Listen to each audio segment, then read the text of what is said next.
Ay cancel ang reserbasyon ng biyenan ko. Kailangan ko ng 5 kwarto para sa pamilya ko.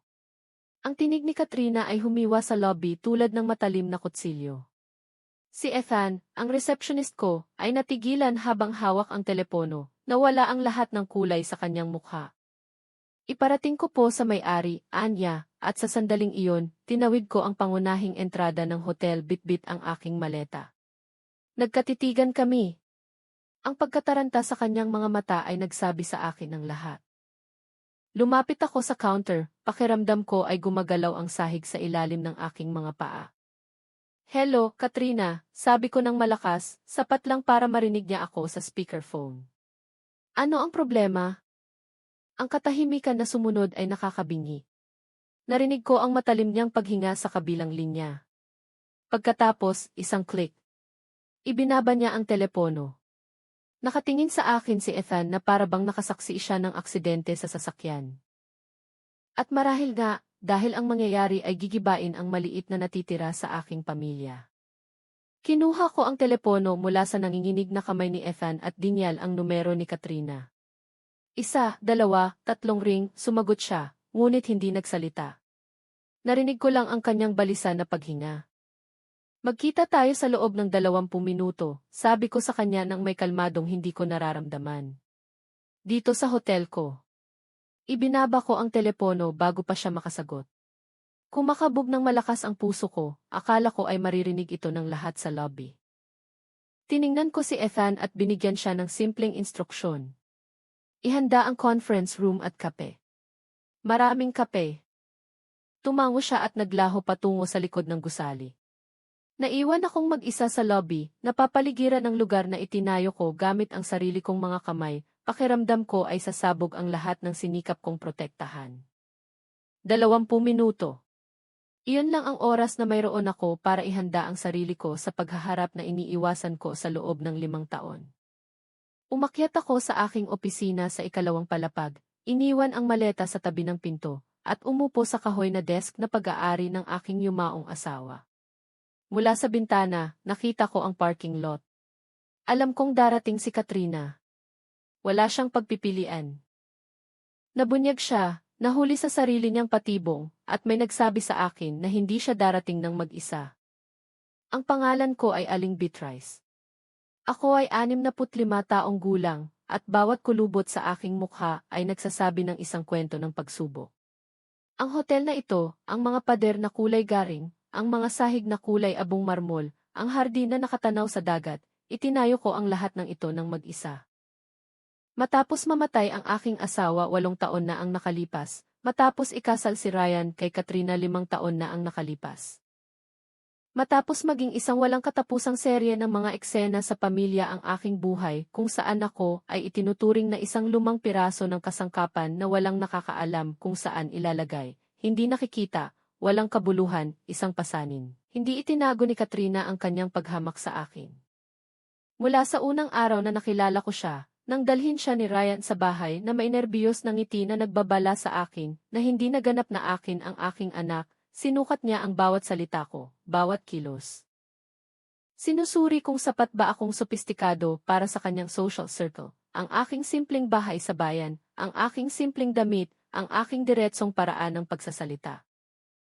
Wala sa mga iyon ang akma sa perpektong imahe na idinisenyo niya para sa kanyang buhay. At tiyak na hindi ako akma sa imahe na gusto niyang ipakita bilang asawa ni Ryan. Antiquated ang nanay mo, minsan ay sinabi niya kay Ryan, iniisip na hindi ko siya naririnig. Nasa kusina kami, naghahanda ako ng hapunan habang nagkukwentuhan sila sa sala. Pero kapag nagkaroon tayo ng mga anak, sa tingin ko mas mabuting mas maraming oras silang gugulin sa pamilya ko. Alam mo na, para mas maganda ang kanilang mga impluensya. Walang sinabi si Ryan. Ang katahimikan na iyon ay mas masakit kaysa sa anumang direktang insulto. Ang anak ko, ang batang pinalaki ko ng mag-isa matapos mamatay ang kanyang ama. Ang binata na tinuruan ko na ang dignidad ay walang presyo, ay nanatiling tahimik habang binubura siya ng kanyang asawa sa kanyang kinabukasan. Matapos ang gabing iyon, may nasira sa akin. Hindi ito dramatiko. Walang sigawan o pagsara ng pinto.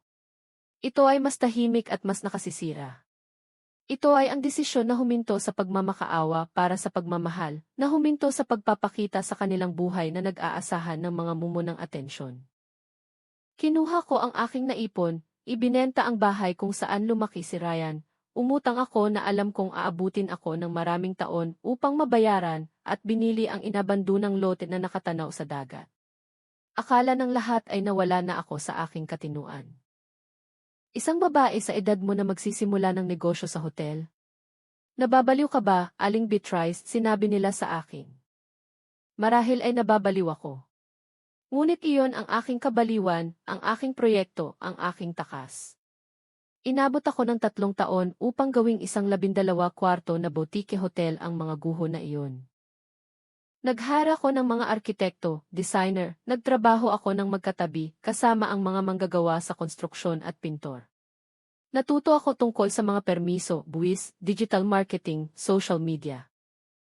Gumising ako tuwing alas -5:00 ng umaga, nagtrabaho hanggang sa pilitin ako ng dilim na huminto, at nagsimulang muli kinabukasan. Ang sakit sa katawan ay malugod kong tinanggap. Ito ay nakagambala sa akin mula sa iba pang sakit, ang walang benda o pampamanhid. Ang sakit ng malaman na pinili ng aking anak na bigyan ng kasiyahan ang kanyang asawa, kaysa panatilihin ang isang relasyon sa akin. Dumating si Ryan sa grand opening ng mag-isa. Si Katrina ay may matinding migraine. Lilibot siya sa mga pasilidad ng tahimik, hinahawakan ang mga pader na para bang hindi siya makapaniwala na nagawa ko ito. Ma, ang galing nito, sa wakas ay sinabi niya sa akin. At sa isang sandali, nakita ko ang aking tunay na anak, hindi ang pinaliit na bersyon na hinubog ni Katrina. Bakit hindi mo sinabi sa akin na ginagawa mo ito? Hinarap ko ang kanyang tingin. Dahil matagal ka nang huminto sa pagtatanong tungkol sa buhay ko. Umalis siya kinagabihan ding iyon.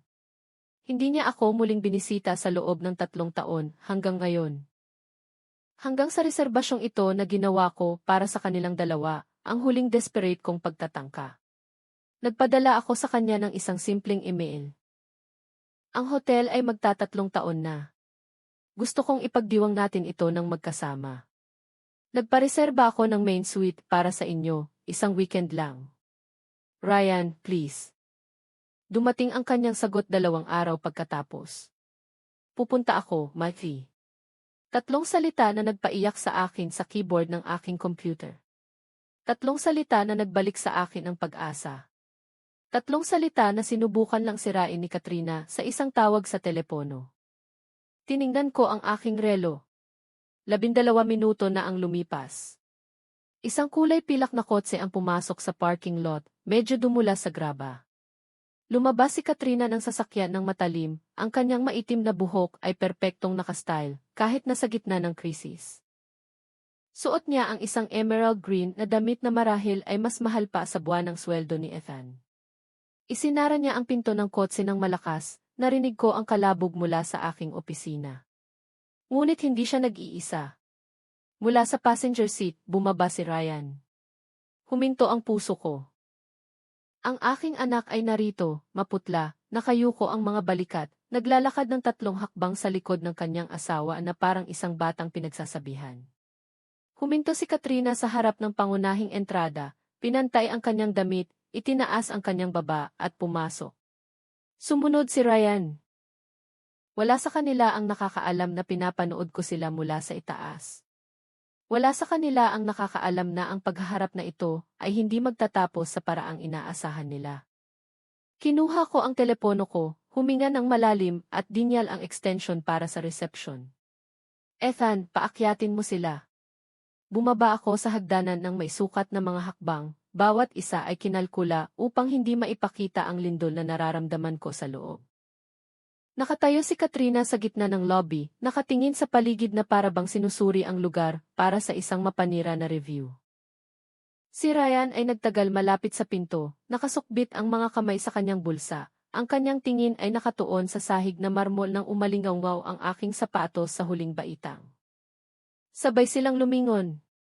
Ang ekspresyon ni Katrina ay nagbago mula sa gulat patungo sa pagkabigla sa loob ng wala pang 1 segundo. Ikaw, sabi niya, na para bang ang isang salita ay isang kumpletong akusasyon. Sumagot ako, huminto ng 10 talampakan ang layo. Ang may-ari ng hotel na tinawagan mo lang para i-cancel ang aking reserbasyon. Binuksan ni Katrina ang kanyang bibig, isinara ito, muling binuksan.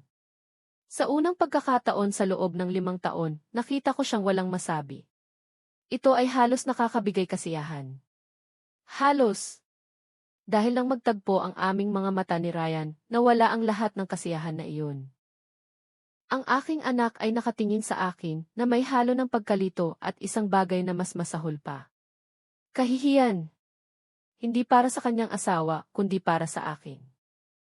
Na para bang ako ang gumawa ng mali sa pamamagitan ng pag-iral, sa pamamagitan ng pagtatagumpay, sa pamamagitan ng hindi maginhawang pagkawala sa kanilang buhay. Ma, sabi niya sa wakas, at ang salitang iyon ay mas tunog na paghingi ng tawad kaysa pagbati. Hindi namin alam na ito ang sa iyo. Hindi mo sinabi sa amin na ikaw ang may-ari. Tumawa ako. Ito ay isang maikli, mapait na tawa na nagulat maging ako. Hindi ko sinabi sa iyo, Ryan. Ipinadala ko sa iyo ang imbitasyon mula sa opisyal na email ng hotel.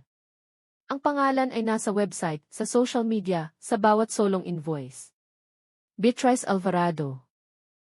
May-ari at founder. Sa anong punto sa loob ng 3 taong ito mo naisip na magtanong kung ano ang ginagawa ko, kung saan ako nakatira, ano ang trabaho ko, paano ko binabayaran ang aking mga bills? Ang katahimikan na sumunod ay napakakapal, pakiramdam ko ay dinidiinan ako nito. Si Katrina ang unang nakabawi. Siyempre pa. Lagi siyang mahusay sa mabilis na pag-aayos ng sarili, sa pagbabago ng anumang sitwasyon sa kanyang kapakinabangan.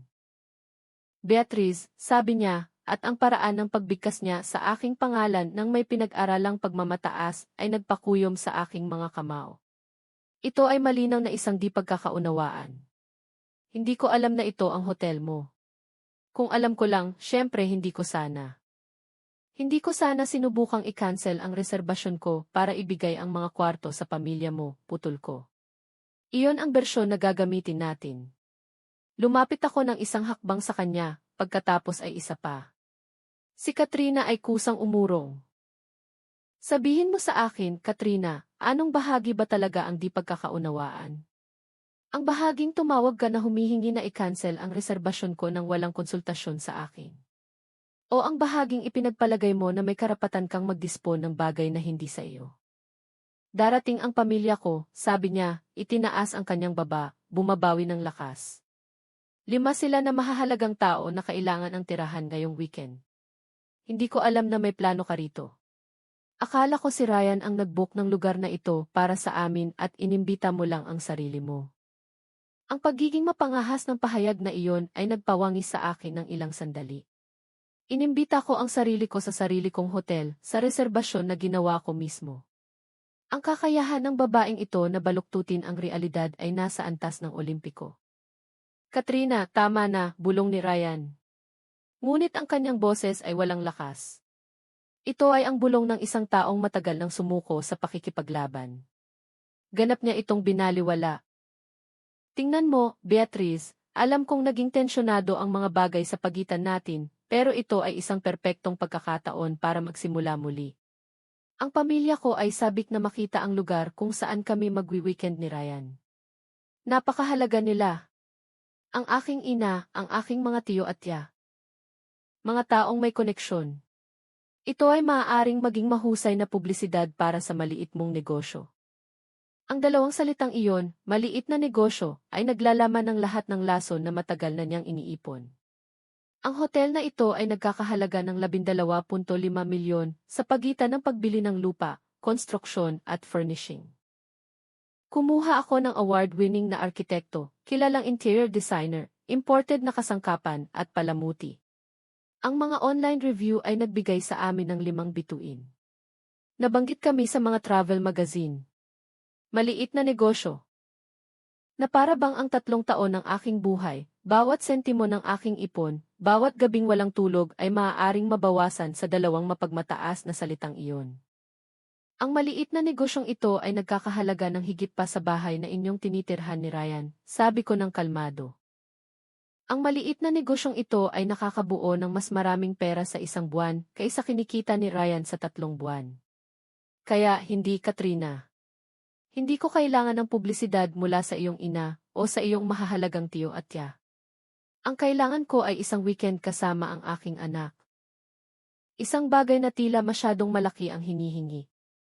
Sa wakas ay gumalaw si Ryan. Lumapit siya sa akin nang may mga hakbang na naaalala ko noong bata pa siya, nang gumawa siya ng mali at dumarating upang umamin. Ma, pakinggan mo. Hindi iyon ang ibig sabihin ni Katrina. Talagang darating ang pamilya niya ngayong weekend. Buwan na nila itong pinaplano. Maaari nating i-reschedule, hindi ba? Maaari kaming bumalik sa ibang weekend, alinman sa gusto mo. Buwan na nila itong pinaplano, ulit ko, pakiramdam ko ay may nabibiyak sa loob ko. Ryan, ipinadala ko sa iyo ang imbitasyon 6 na linggo na ang nakalipas. Kinumpirma mo, 4 na linggo na ang nakalipas. Sa anong punto sa loob ng 4 na linggo na iyon mo naisip na banggitin na nagbago ang mga plano? O hindi mo talaga balak dumating? Mas madali bang kumpirmahin at pagkatapos ay kanselahin sa huling minuto kaysa sabihin sa akin ang totoo? Hindi naman ganoon, Anya. Ngunit ang paraan ng pag-iwas niya sa aking tingin ay nagsabi ng iba. Naibanggit lang kasi ni Katrina ang tungkol sa pamilya niya ilang araw na ang nakalipas at naisip ko na baka pwede nating pagsamahin ang dalawang bagay. Lahat ng magkasama. Isang malaking family reunion. Isang family reunion kasama ang pamilya ni Katrina sa aking hotel. Sa weekend na pinlano kong makipag-ugnayan muli sa aking anak. Ang antas ng pagkalito ay halos kahanga-hanga. At kailan mo balak sabihin sa akin na inimbitahan ng asawa mo ang 5 pang tao sa reserbasyon ko, tanong ko. Kapag dumating sila kasama ang kanilang mga maleta. O hahayaan mo lang akong malaman kapag tumawag si Katrina upang kanselahin ako tulad ng ginawa niya? Naglabas si Katrina ng isang dramatikong buntong hininga. Nako, Aling Beatrice, pinapalaki mo lang ito. Sinusubukan ko lang baguhin ang reserbasyon. Kailangan ba talaga ang lahat ng drama na ito? Drama? Isa pang salita na maingat na pinili upang paliitin ang kanyang ginawa.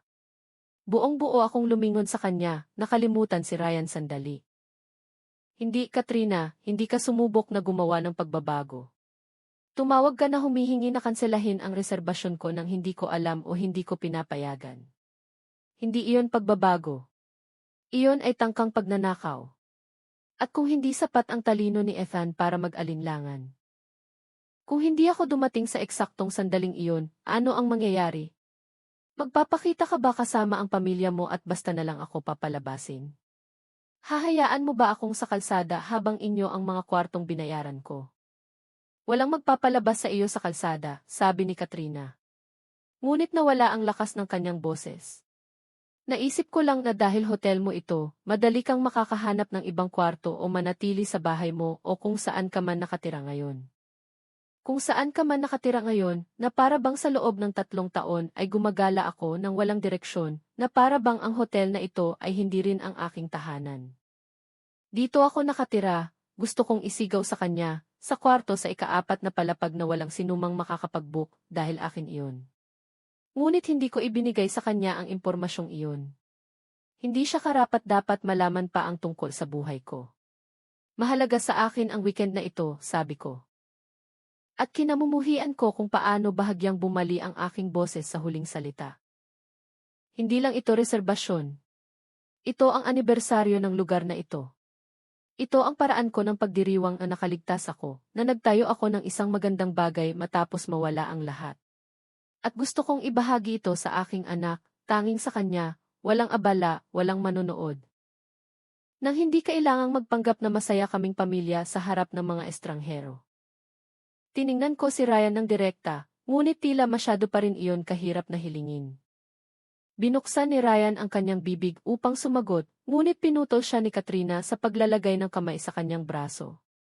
Ang kilos na iyon, ang nakakainis na kilos na iyon, nakita ko na ng 1,000 beses. Ang paraan ng paghawak niya sa kanya, kapag gusto niya itong patahimikin, kontrolin, paalalahanan kung sino talaga ang namumuno. At ang pinakamasakit na bahagi ay gumana ito. Isinara ng aking anak ang kanyang bibig na parang isang masunuring bata. Beatrice, sa tingin ko ay napakasarili mo, sabi ni Katrina, at ang salitang iyon ay tumama sa akin na parang sampal. Matagal nang pinaplano ng pamilya ko ang biyaheng ito. Nabayaran na nila ang mga tiket sa eroplano. Nag-leave na sila sa trabaho. Talaga bang sisirain mo ang lahat ng iyon dahil lang sa kapritso mong magkaroon ng weekend na mag-isa kasama si Ryan? Nakatira siya rito sa lungsod na ito. Maaari mo siyang makita kahit kailan mo gusto. Tumawa ako. Ito ay isang tuyo, walang laman na tawa na umalinggaw ng kakatwa sa walang laman na lobby. Kahit kailan ko gusto. Katrina, ang huling beses na nakita ko ang aking anak ay 11 buwan na ang nakalipas. 11? Sa kaarawan niya. Sa loob ng 20 minuto sa isang restaurant kung saan hindi ka tumigil sa pag-check ng iyong telepono at hindi siya tumigil sa paghingi ng tawad dahil kailangan niyang umalis ng maaga dahil mayroon kayong mga commitments. Bago yun.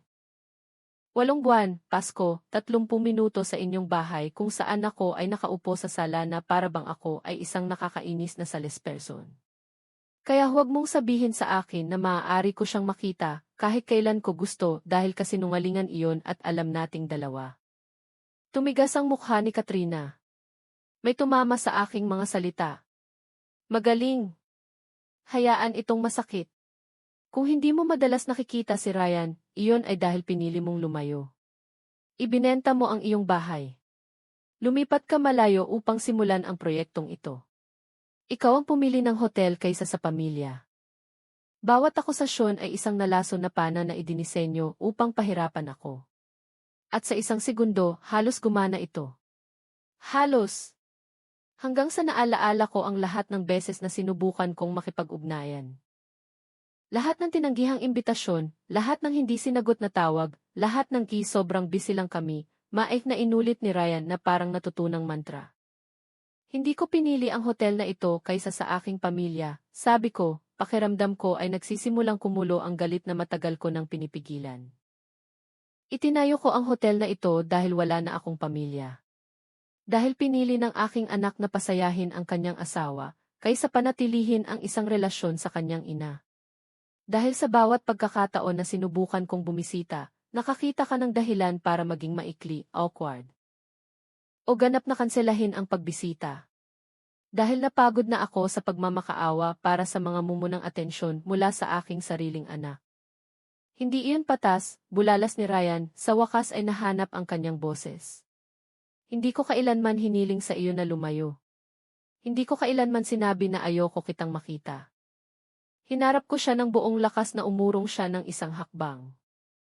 Hindi, Ryan, hindi mo kailanman sinabi. Iyon mismo ang problema. Wala kang kailanman sinabi. Nang magkomento si Katrina na luma na ang aking mga damit, wala kang sinabi. Nang nilinaw niya na hindi ako welcome sa kanyang mga hapunan kasama ang mga kaibigan. Wala kang sinabi. Nang tratuhin ako ng kanyang pamilya na parang inupahang katulong sa mga pagtitipon, wala kang sinabi. Ang iyong katahimikan ay nagsabi ng lahat. Nakita ko ang pagkirat ng pagkakasala sa kanyang mukha. Magaling. Hayaan siyang maramdaman ito. Hayaan siyang dalhin ang bigat ng lahat ng mga sandaling iyon kung saan pinili niya ang kaginhawaan kaysa sa tapang. Ma, hindi ko alam na ganoon ang nararamdaman mo, Anya. Ngunit kahit ang mga salitang iyon ay tunog na pinaghandaan na para bang sinabi na niya ng 1000 beses sa mga katulad na usapan. Kung sinabi mo lang sana sa akin. Lumapit ako sa kanya.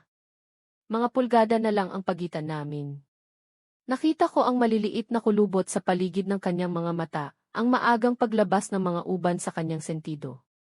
Ang aking munting anak, ang lalaking naging siya at hindi ko na lubos na nakikilala. Sinabi ko sa iyo, Ryan, bulong ko, hindi sa salita. Dahil hindi mo ako binigyan ng pagkakataon na magkaroon ng isang tunay na pag-uusap sa iyo. Ngunit sinabi ko sa iyo sa lahat ng posibleng paraan. Sa bawat pagkakataon na tumawag ako at pinutol mo ang usapan sa loob ng 5 minuto. Sa bawat pagkakataon na nagtanong ako tungkol sa buhay mo at sumagot ka ng monosilable. Sa bawat pagkakataon na inimbitahan kita sa isang bagay at sinabi mong, Ngunit pagkatapos ay kinansela. Ang lahat ng iyon ay ako na nagsasabi sa iyo na nawawala kita at pinili mong hindi makinig. Pisikal na humakbang si Katrina sa pagitan namin. Tama na. Kalokohan na ito. Ryan, aalis na tayo. Malinaw, mas interesado ang iyong ina na pahirapan ka kaysa sa pagresolba nito tulad ng mga matatanda. Sinubukan niyang hawakan ang kamay ng aking anak, ngunit may nangyari. Isang bagay na hindi ko pa nakita dati. Umurong si Ryan. Ito ay isang maliit, halos hindi kapansin-pansing galaw, ngunit pareho naming napansin iyon. Nanlaki ang mga mata ni Katrina sa gulat at isang bagay pa. Takot. Dahil marahil sa unang pagkakataon, hindi otomatikong sinusunod ng aking anak ang kanyang script. Bigyan mo ako ng 1 minuto, Katrina, sabi ni Ryan, pagod ang kanyang boses. 1 minuto lang na mag-isa kasama ang nanay ko. Tiningnan niya ito na para bang sinampal siya. Excuse me. Ang kanyang tono ay isang babala. Ang boses na ginagamit niya kapag malapit na itong tumawid sa isang hindi nakikitang linya. Katrina, please, 1 minuto lang. Inasahan kong tatanggi siya. Inasahan kong susuko ang aking anak tulad ng dati. Ngunit sa pagkakataong ito, hinarap ni Ryan ang kanyang tingin at matapos ang parang isang kawalang hanggan, tumalikod si Katrina at naglakad patungo sa entrada, ang kanyang mga takong ay tumatama sa marmol ng may pinipigilang galit. Huminto siya sa pinto nang hindi lumilingon. 5 minuto, Anya. Nasa kotse ako. Sumara ang pinto sa likod niya nang may kalabog na umalinggaw sa gusali. Naiwan kaming mag-isa, ina at anak, na may 3 taon ng katahimikan sa pagitan namin.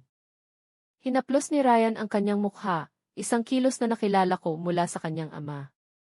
Isang bagay na ginagawa niya kapag siya ay lubos na napupuspos. Hindi ko alam ang sasabihin, ma, sa wakas ay umamin siya. Lahat ng sinabi mo ay totoo. At sorry ako, Diyos ko. Pasensya na talaga. Madali ang paghingi ng tawad. Walang gastos ang paghingi ng tawad. Ang kailangan ko ay mga sagot. Bakit, Ryan? Bakit mo hinayaan itong mangyari? Namatay ang iyong ama 8 taon na ang nakalipas. Ako na lang ang natitira sa iyo. At iniwan mo ako para sa isang babae na malinaw na hindi ako matiis. Hindi kita iniwan, mahina niyang protesta. Si Katrina lang ang asawa ko. Kailangan ko siyang piliin. Ganoon ang takbo ng pag-aasawa. Umupo ako sa isa sa mga armchair sa lobby dahil hindi na ako kayang hawakan ng aking mga binti. Piliin siya kaysa sa akin. Hindi kailanman pinapili ako ng iyong ama sa pagitan niya at ng iyong lola. Ang malusog na pag-aasawa ay hindi humihingi na putulin mo ang ugnayan sa iyong pamilya, ngunit pinayagan mo ito. Sa bawat pagkakataon na kinriticize niya ang isang bagay tungkol sa akin. Nanatili kang tahimik. Sa bawat pagkakataon na kinansela niya ang isang pagbisita, tinanggap mo lang. Alam mo ba kung ano ang sinabi niyan sa akin? Na hindi ako karapat-dapat ipaglaban. Bumagsak si Ryan sa armchair sa tapat ko. Napakaraming sakit sa kanyang mukha, halos pinabalik ako sa lahat ng sinabi ko. Halos. Mahirap pakisamahan si Katrina, Anya sa wakas. Kapag hindi nasusunod ang gusto niya, nagiging imposible siya. Nagagalit siya. Umiiyak siya. Nagbabanta siyang umalis. Hindi niya ako kinakausap ng ilang araw. Mas madali lang siyang pasayahin kaysa sa konprontahin. Bawat salita ay isang pag-amin at gayon din isang dahilan. Kaya, isinakripisyo mo ako upang mapanatili ang kapayapaan sa iyong pag-aasawa, sabi ko ng dahan-dahan. Ako ang naging collateral damage ng iyong desisyon na iwasan ang hidwaan. Hindi ko ganoon nakikita, sagot niya. Ngunit hindi niya ako tiningnan. Sinubukan ko lang panatilihin ang balanse para mapasaya ko kayong dalawa. Lumapit ako. Ryan, tingnan mo ako. Sa wakas ay ginawa niya. Basang-basa ang kanyang mga mata. Hindi mo kayang mapasaya ang 2 tao. Kapag ang isa sa kanila ay humihingi na ang isa ay huwag umiral. Hindi iyon paghahanap ng balanse. Iyon ay pagsuko. At pinili mong sumuko sa kanya sa halip na ipagtanggol kung ano ang mayroon tayo. Ang katahimikan ay humaba sa pagitan namin. Narinig ko ang tiktak ng orasan sa dingding. Nakita ko sa bintana ang kotse kung saan naghihintay si Katrina, marahil ay binibilang ang bawat segundo ng 5 minutong ito. Kailan ka huling naging tunay na masaya sa kanya? Bigla kong tanong. Nahuli siya sa tanong. Ano? Ang pag-aasawa mo kay Katrina? Kailan ka huling nakaramdam ng tunay na kaligayahan? Hindi comfortable. Hindi sumuko. Masaya. Matagal na tahimik si Ryan. Akala ko ay hindi na siya sasagot. Tapos, halos pabulong, anya, hindi ko maalala, Mati. At iyon ang nakakatakot sa akin. Ang mga salitang iyon ay bumitaw sa ere na parang isang patay na bigat. Ang aking anak ay umamin na hindi niya maalala kung kailan siya huling naging masaya sa kanyang asawa. At ang paraan ng pagkasabi niya nito, sa maliit, talunan na boses na iyon, ay nagpabiyak sa aking puso sa paraang hindi kailanman nagawa ng anumang insulto mula kay Katrina. Ryan, simula ko, ngunit itinaas niya ang kanyang kamay upang pigilan ako. Hindi, ma, wag mo akong tingnan ng ganyan. Hindi nang may awa. Sapat na sa akin iyon sa tuwing tumitingin ako sa salamin. Tumayo siya at naglakad patungo sa mga bintana na nakatanaw sa hardin. Tahimik ang dagat mula rito, maliit at matatag ang mga alon. Anong ironya? Tahimik ang dagat habang nawawasak ang aming buhay. Maganda ang unang ilang buwan, anya, mas kausap ang sarili kaysa sa akin. Si Katrina ay kaakit-akit, masaya at mapuso. Pinakaramdam niya sa akin na mahalaga ako, na ako lang ang taong mahalaga sa mundo. Ngunit pagkatapos ng kasal, may nagbago. O marahil walang nagbago. Marahil ay nagsimula lang akong makita kung ano ang palaging nandoon. Lumingon siya sa akin. Nagsimula ito sa maliliit na bagay. Kukontrahin niya ang aking mga damit. Sasabihin niyang nakakabagot ang aking mga kaibigan. Sasabihin niyang hindi ako dapat kumain ng tanghalian, kasama ang aking mga kasamahan sa trabaho ng madalas dahil nag-aaksaya ako ng oras sa halip na isulong ang aking karera. Bawat suhestyon ay makatuwiran sa sarili nito. Ngunit Magkasama, ginawa nila akong isang taong hindi ko na nakikilala. Gusto kong tumakbo sa kanya, yakapin siya tulad noong bata pa siya at may bangungot. Ngunit nanatili akong nakaupo. Kailangan kong marinig ito. Kailangan kong marinig niya ng malakas ang lahat ng inilibing niya sa loob ng maraming taon. At ako, ako ang pinakamalaking tanga sa lahat dahil nang nagsimula ito sa iyo. Nang nagsimula siyang magbigay ng mga komento tungkol sa iyong paraan ng pagsasalita, sa iyong bahay, sa iyong trabaho, hindi kita ipinagtanggol. Akala ko ay nagiging neutral ako. Akala ko kung hindi ako kakampi. Sa huli ay makakahanap kayong dalawa ng paraan para magkasundo. Ang kanyang tawa ay mapait, na para bang ang neutralidad sa harap ng pang-aabuso ay isang kabutihan sa halip na kaduwagan. Bakit ka nananatili? Lumabas ang tanong bago ko pa napigilan. Kung napakasama ng pakiramdam mo, kung alam mong binabago ka niya, bakit ka pa rin nandoon? Kinukuskus ni Ryan ang kanyang mga mata gamit ang nakasarang kamao. Dahil 32 taong gulang na ako at magiging nakakagiba ang pagkabigo sa aking unang kasal. Dahil ang aming buhay ay ganap na magkakaugnay. Joint bank account, bahay na pareho naming pangalan. Lahat ng kaibigan namin ay mga mag-asawa na pinili niya. Dahil sa tuwing naiisip kong umalis, nararamdaman niya ito at nagiging ang babaeng minahal ko sa loob lamang ng sapat na panahon para pagdudahan ako. Dahil pagod na ako, mapagod na pagod na. Biglang bumukas ang pintuan ng marahas. Pumasok si Katrina na parang bagyo, nakasuot ng emerald. Tapos na ang oras, anunsyo niya. Ryan, aalis na tayo ngayon. Ngunit hindi gumalaw ang aking anak. Sa unang pagkakataon sa marahil ay ilang taon, nanatili siya kung nasaan siya. Nagsasalita pa kami, Katrina. Ang temperatura sa lobby ay tila bumaba ng 0 degree. Pasensya. Ano ang sinabi mo? Ang kanyang tono ay mapanganib na mababa. Nakilala ko ang boses na iyon. Ito ang boses na nauna sa mga eksena na nabanggit ni Ryan. Ang mga luha, ang mga banta, ang tahimik na pagpaparusa. Sinabi ko, nagsasalita pa kami, ulit ni Ryan. At kahit nanginginig ang kanyang boses, hindi siya umatras. Marami pa kaming pag-uusapan ng nanay ko. Mga bagay na dapat sanang nasabi na ilang taon na ang nakakaraan.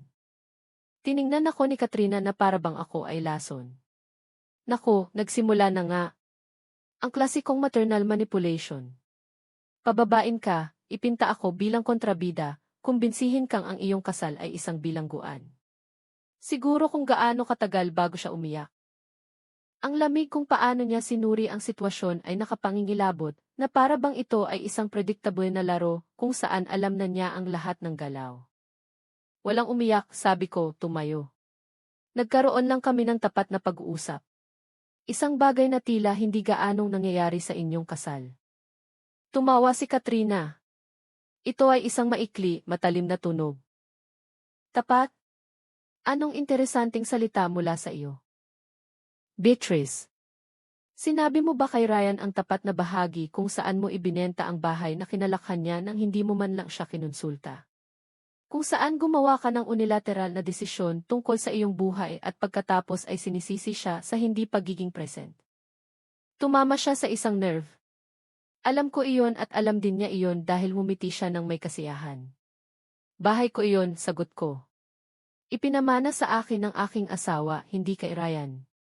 May karapatan akong ibenta ito. Humakbang si Katrina palapit sa akin. Sa teknikal. Sa legal. Ngunit sa emosyonal, Beatrice. Ang bahay na iyon ay nagtataglay ng bawat alaala ng kanyang pagkabata. Ang silid na kinalakhan niya. Ang likod bahay kung saan siya tinuruan ng kanyang ama na magbisikleta. At ibinenta mo ito para punduhan ang iyong vanity project. Itong hotel, ang iyong malaking kilos. Ang iyong paraan ng pagpapatunay sa mundo na hindi ka lang isa pang biyuda. Bawat salita ay isang kinakalkulang saksak. Ngunit may katotohanan sa mga iyon. Isang baluktot, may laso na katotohanan, ngunit katotohanan pa rin. Ibinenta ko ang bahay na iyon dahil bawat silid ay nagpapaalala sa akin ang nawala sa akin. Sabi ko, pakiramdam ko ay bumibiyak ang aking boses. Namatay ang aking asawa sa bahay na iyon. Sa aming silid. Natagpuan ko siya doon isang umaga. May ideya ka ba kung ano ang pakiramdam na gumising araw-araw sa lugar kung saan kinuha ng taong pinakamamahal mo ang kanyang huling hininga? Ang bahay na iyon ay huminto sa pagiging tahanan at naging isang mausoleum. Kailangan kong umalis doon o malulunod ako sa mga alaala. Napakunot ang mukha ni Ryan. Ma, hindi ko alam. Hindi mo kailanman sinabi sa akin yan. Siyempre, hindi ko sinabi sa kanya. Dahil napakapagod na siya sa kanyang bagong buhay kasama si Katrina, kaya hindi na siya nagtanong kung bakit ko talaga kailangan ibenta. Hindi siya nagtanong kung paano ko pinoproseso ang aking kalungkutan. Ipinagpalagay niya lang na ito ay isang malamig na desisyon sa pananalapi. Maraming bagay na hindi mo alam, Ryan, sabi ko ng malumanay dahil matagal ka nang huminto sa pagtatanong. Hindi na tinag si Katrina sa emosyonal na sandali. Magandang kwento. Nakakaantig. Ngunit hindi nito binabago ang katotohanan na nandito tayo para lutasin ang isang praktikal na problema. Darating ang pamilya ko sa loob ng 2 araw. Kailangan ko ng 5 kwarto. May 12 ang hotel na ito. Sa matematika, dapat simple lang. Ang pagiging mapangahas ay nakakagulat. Matapos ang lahat ng nangyari, naniniwala pa rin siya na makukuha niya ang gusto niya. Ang sagot ay hindi, sabi ko ng matatag. Ang hotel na ito ay fully booked ngayong weekend. Wala akong 5 kwarto na available para sa pamilya mo. Nagsisinungaling ka, sabi ni Katrina agad. Kakasuri ko lang sa website mo sa kotse. Mayroon kang hindi bababa sa 7 kwarto na available ngayong weekend. Ikinrus ko ang aking mga braso. Mayroon ako 0 minuto na ang nakakaraan. Hiniling ko kay Ethan na markahan ang mga kwartong iyon bilang unavailable. Fully booked na kami ngayon. Nakita ko ang eksaktong sandali na naintindihan ni Katrina na natalo siya. Ang kanyang mukha ay nagbago mula sa pagkadismaya patungo sa matinding galit sa 1 segundo. Hindi mo magagawa iyon. Iyan ay pang-aabuso sa kapangyarihan. Ito ay munting paghihiganti. Hotel ko ito, sagot ko ng simple. Maaari kong gawin ang anumang gusto ko sa aking mga kwarto. At nagpasya ako na ngayong weekend, tulad ng orihinal na plano, ay para lang sa akin at sa aking anak, kung gusto pa rin niyang manatili, syempre. Bumaling ang lahat kay Ryan. Ang mahirap na lalaki ay maputla, nahuli sa pagitan ng dalawang magkasalungat na puwersa. Nakita ko ang panloob na digmaan sa kanyang ekspresyon. Ang bahagi ng kanyang sarili na gustong manatili, na gustong bawiin ang nawala sa amin, at ang bahagi na nakondisyon sa loob ng maraming taon na hindi kailanman kokontra sa kanyang asawa. Ryan, sabi ni Katrina, at ang kanyang boses ay ganap na nagbago. Hindi na ito otoridad. Ito ay malambing, marupok, na may bahid ng luha. Nabiling na ng pamilya ko ang kanilang mga tiket sa eroplano. Kinansela na nila ang iba pa nilang plano. Kung sasabihin ko sa kanila ngayon na wala tayong matutuluyan, magiging nakakahiya. Iisipin ng nanay ko na hindi ko man lang kayang mag-organisa ng isang simpleng family weekend. Please! Makakahanap tayo ng ibang hotel malapit para sa iyong ina. Isang kasing ganda. Kami ang magbabayad. Hindi ba mas maganda iyon? Lahat masaya. Brilyante, kailangan kong aminin. Ang paraan niya ng pagbabago mula sa agresyon patungo sa pagmamakaawa. Ang paraan niya ng paggawa nito tungkol sa kanyang pamilya, sa kanyang kahihiyan, sa kanyang mga pangangailangan. Hindi kailanman tungkol sa kung ano ang kailangan o gusto ni Ryan. Hindi ako pupunta sa ibang hotel, sabi ko bago pa makasagot ang aking anak. Ito ang hotel ko. Ito ang reserbasyon ko. At hindi ako magpapaalis sa aking sariling lugar para bigyan ng akomodasyon ang iyong pamilya, na, sa totoo lang, ay hindi kailanman nagpakita ng kaunting interes na makilala ako sa loob ng 5 taon ng kasal. Dahil hindi mo kailanman sinikap na makilala sila, sagot ni Katrina ng mabilis. Palagi kang may martir na sa loobin. Palaging nagpapanggap na biktima. May pumutok sa akin. Marahil ay ang pagkaipon ng mga taon ng maliliit na insulto. Marahil ay ang pagkakita sa aking anak na napakasira. Marahil ay simple lang na wala na akong matitirahan. Alam mo ba, Katrina? Tama ka. Hindi ko sinikap na makilala ang pamilya mo. Gusto mong malaman kung bakit. Dahil sa una at tanging pagkakataon na nakilala ko sila, tinanong ako ng iyong ina kung ako ang tagalinis ni Ryan. Ang katahimikan na sumunod ay ganap. Maging ang tunog ng dagat ay tila huminto. Nakatitig sa akin si Ryan, malaki ang mga mata. Sa engagement party niyo, Katrina. Naaalala mo ba ang mamahaling hapunan sa sobrang mahal na restaurant na pinili ng pamilya mo? Nagpakita ako suot ang pinakamagandang damit na pag-aari ko. Isang coral color dress na binili ko lalo para sa okasyon. Nakita ko ng iyong ina at nang hindi man lang nagpapakilala ay sinabi, "Excuse me, pwede mo ba akong bigyan ng mas maraming tubig?" Nang ipaliwanag ko na ako ang ina ng groom. Alam mo ba ang ginawa niya? Tumawa siya. Tumawa siya at sinabi, "Naku, nakakahiya naman. Simple lang kasi ang mga damit mo." Namutla si Katrina. Hindi nangyari iyon, bulong niya. Ngunit wala ang kanyang boses ng paniniwala. Eksaktong ang ganoon ang nangyari, patuloy ko, pakiramdam ko ay bumabangon ang mga taon ng nakaimbak na kahihiyan. At ang iyong tiyo Mark, ang sinabi mong may napakaraming importanteng koneksyon, buong gabi ay tinatanong ako kung natapos ko ba ang high school. Nang sabihin ko sa kanya na mayroon akong college degree sa business mula sa isang state university, tumawa siya at sinabi, "Aba. Ang state schools ay nagbibigay ng degree kahit kanino na ngayon." Ang iyong pinsan na si Jessica ay nagtanong sa akin kung ang aking damit ay mula sa thrift store. At ikaw, Katrina, nandoon ka buong gabi, naririnig ang bawat komento, nakikita ang bawat tingin ang paghamak. At wala kang sinabi ni isang salita para ipagtanggol ako. Wala ring sinabi si Ryan, sagot niya ng may pagtatanggol. Ngunit mahina ang kanyang argumento at alam niya iyon. Tama ka. Wala ring sinabi si Ryan. At nang gabing iyon sa kotse pa uwi, tinanong ko siya kung bakit niya hinayaan silang tratuhin ako ng ganoon. Alam mo ba ang sinabi niya sa akin? Na ganoon lang daw ang pamilya mo, napakadirekta. At hindi ko dapat sineseryoso. Nasanay sila sa isang tiyak na pamantayan sa lipunan at kailangan kong maintindihan na galing sila sa ibang mundo. Lumingon ako sa aking anak. Iyon ang gabi na nagsimula akong mawala ng pag-asa na ipagtatanggol mo ako. Mailuha sa mga mata ni Ryan. Ma, naging tanga ako. Alam ko, pero desperado akong magkasya sa mundo nila, maging sapat para kay Katrina, kaya hinayaan kong tratuhin nila na parang basura ang tanging tao na palaging nandyan para sa akin. Naglabas si Katrina ng tunog ng pagkabigo. Please, napakadrama naman nito. Mataas ang standards ng pamilya ko. Krimen bang gustuhin ang pinakamabuti para sa asawa ko?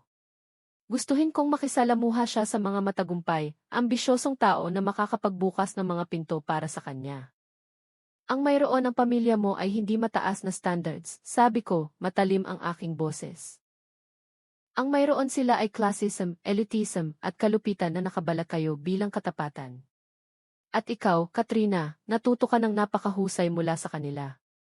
Bawat komento tungkol sa aking mga damit, sa aking paraan ng pagsasalita, sa aking trabaho bago itong hotel. Lahat iyon ay paraan mo upang paalalahanan ako na hindi ako sapat para mapabilang sa iyong circle. Humakbang ako palapit sa kanya. Ngunit ito ang bagay. Hindi ko kailanman ginusto na mapabilang sa iyong circle. Gusto ko lang ng relasyon sa aking anak. Iyon lang. At ginawa ninyong dalawa itong imposible. Hinarap ni Katrina ang aking tingin.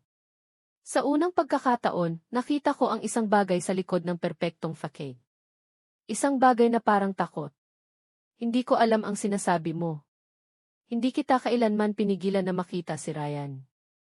Tumawa ako ng walang kaligayahan. Hindi. Ginawa mo lang na hindi komportable ang bawat pagbisita. Nag-schedule ka lang ng mahahalagang kaganapan sa mga araw na pinlano kong makita siya. Nagmukmuk ka lang ng ilang araw sa tuwing binabanggit niya ang pagbisita sa akin. Ginawa mo lang siyang makonsensya sa paggugol ng oras sa akin. Hindi iyon technically na pinipigilan siya. Katrina, iyon ay manipulasyon. At nagawa mo iyon ng napakahusay. Hindi man lang napansin ni Ryan sa loob ng maraming taon. Ganyan siya, sabi ni Ryan bigla. Iba na ang kanyang boses ngayon. Mas matatag. Sa lahat. Sa lahat ng tao. Ang best friend ko mula sa kolehiyo, si Elias, tumigil sa pagtawag sa akin dahil sa tuwing gagawin niya. Makakahanap si Katrina ng dahilan para makipag-away sa akin. Sabi niya si Elias ay isang partygoer na nagpapauwi sa akin ng gabi. Na nag-aaksaya ako ng oras. Na ang isang kasal na lalaki ay hindi dapat makipag-hangout sa mga single guy. Parehong nangyari sa mga kaibigan ko sa gift. Sa aking poker night, sa halos lahat ng tao sa buhay ko na hindi niya muna inaprubahan. Umatras si Katrina na parabang sinaktan. Hindi iyan patas, Ryan. Sinusubukan ko lang protektahan ka mula sa mga taong hindi maganda para sa iyo. Si Elias ay isang partygoer na nagpapauwi sa iyo ng gabi. Ang poker night na iyon ay nagpapusta ng pera na wala tayo. Tinitingnan ko lang ang ating kinabukasan. Ang paraan ng pagkasabi niya nito ay tunog na makatuwiran, napakalohikal. Ganoon gumagana ang manipulasyon. Naintindihan ko. Hindi ito halata. Hindi ito bastos. Ito ay maingat, unti-unti, laging nakabalot sa pag-aalala at pagmamahal. At ang trabaho ko, tanong ni Ryan. At may bago sa kanyang boses. Galit. Nang inalok ako ng promotion 2 taon na ang nakalipas. Ang nangangailangan ng paglalakbay 2 beses sa isang buwan.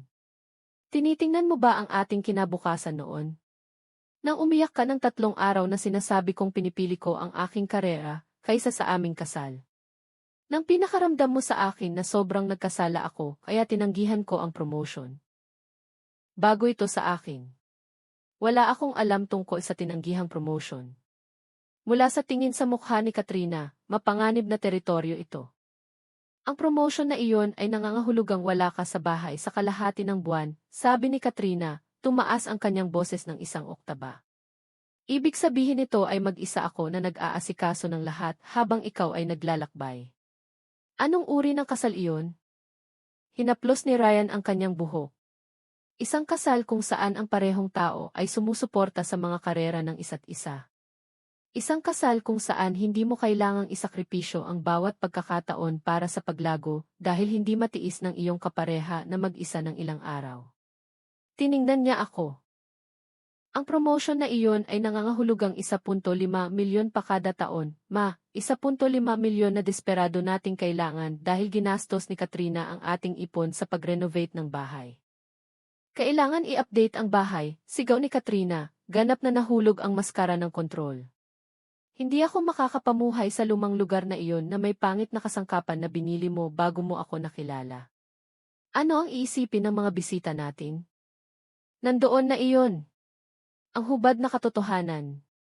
Ang mga bisita, ang mga hitsura, kung ano ang iisipin ng ibang tao. Lahat sa buhay ni Katrina ay umiikot sa kung paano ito tinitingnan mula sa labas, gaano man ito nararamdaman sa loob. Gumastos ka ng 2.25 milyon sa renovations, sabi ni Ryan ng walang emosyon. 2.25 milyon na inipon ko sa loob ng 6 na taon para sa down payment sa isang mas malaking bahay. Ginastos mo ito nang hindi ako kinonsulta. At nang konprontahin kita, umiyak ka at sinabing gusto mo lang pagandahin ang aming tahanan para sa akin. Na hindi mo alam na mahalaga ang pera na iyon. Na hindi ko kailanman sinasabi sa iyo ang anumang bagay. At paano mo nga ba malalaman?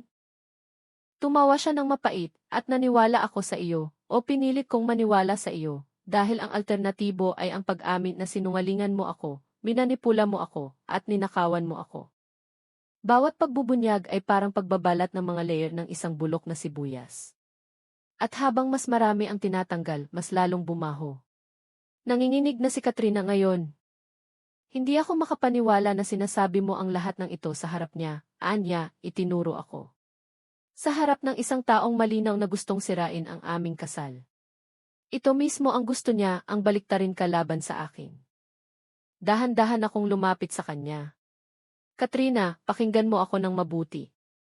Hindi ko kailangan sirain ang kasal mo. Ginawa mo na iyon. Ako ay isang saksi lang sa mga guho. Wala kang alam tungkol sa kasal ko, Anya. Ngunit nawala ang lakas ng kanyang boses. Alam kong hindi naging masaya ang aking anak sa loob ng maraming taon. Alam kong inihiwalay mo siya sa lahat ng nagmamahal sa kanya. Alam kong ginawa mong labanan ang bawat desisyon kung saan kailangan niyang pumili sa pagitan ng gusto niya at ng pagpapasaya sa iyo.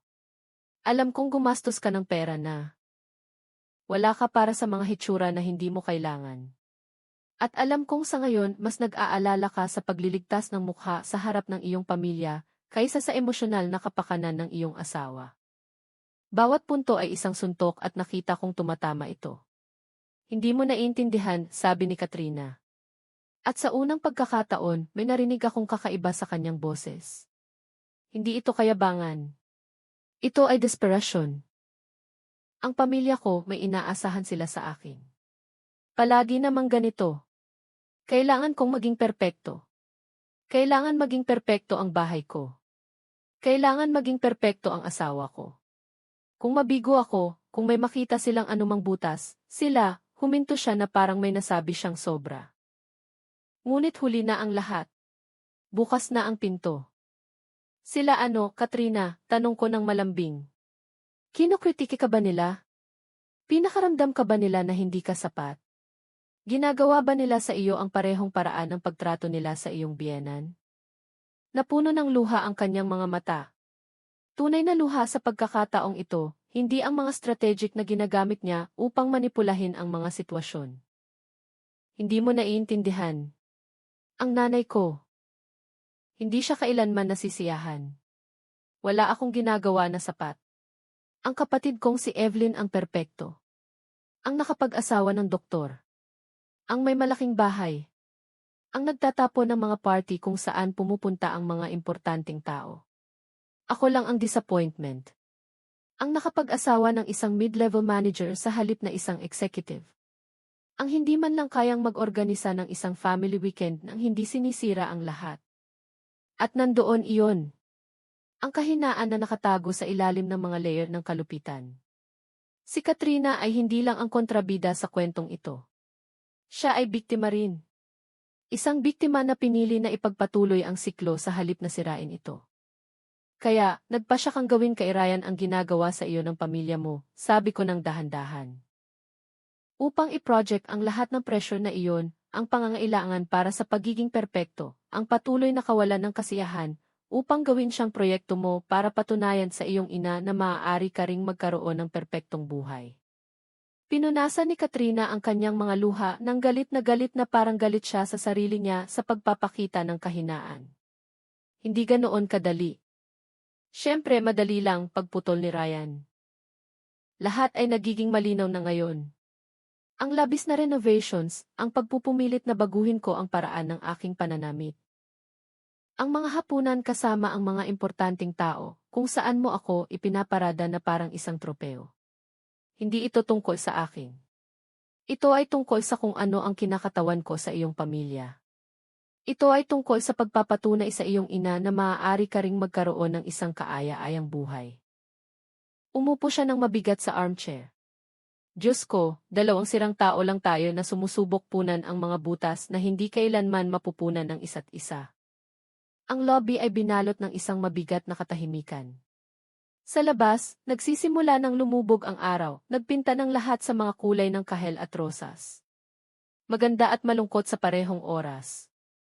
Darating ang nanay ko bukas, sabi ni Katrina sa wakas, halos pabulong ang kanyang boses.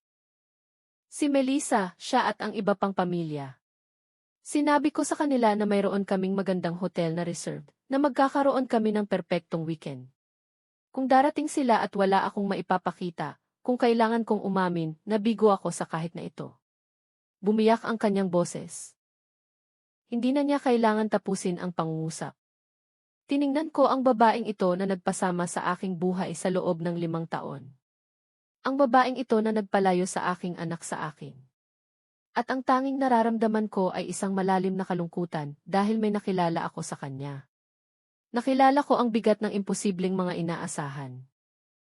Nakilala ko ang desperadong pangangailangan na patunayan ang sarili. Naramdaman ko ang isang bagay na katulad nito matapos mamatay ang aking asawa. Ang pangangailangan na patunayan na mahalaga pa rin ako, kapaki-pakinabang may halaga.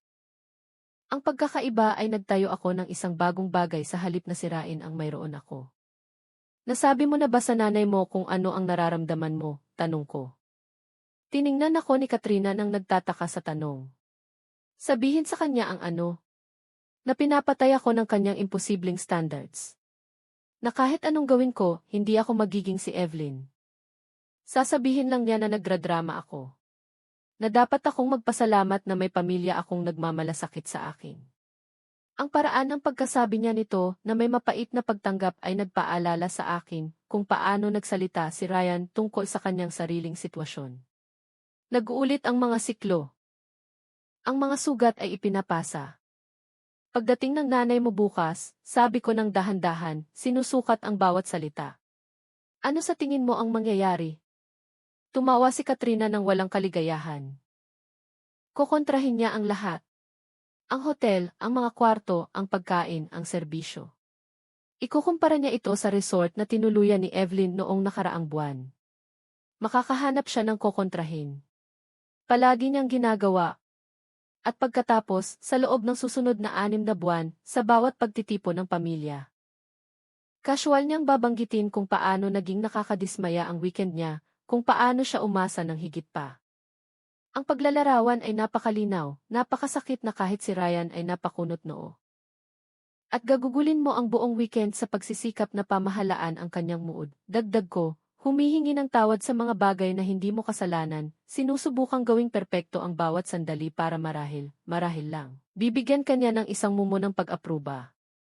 Mali ba ako? Iniling ni Katrina ang kanyang ulo, sariwang luha ang bumababa sa kanyang pisngi. Nakakapagod. Palagi ng ganito. Pero nanay ko siya. Pamilya ko. Hindi ko lang basta pwedeng putulin ang ugnayan na parang huminto siya. Ngunit alam naming dalawa kung paano nagtapos ang pangungusap na iyon. Tulad ng ginawa mo kay Ryan, maliban na lang sa hindi ako pumutol ng ugnayan. Ako ang pinutol.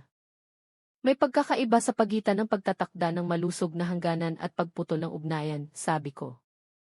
Hindi ko kailanman gustong mawala ang aking anak.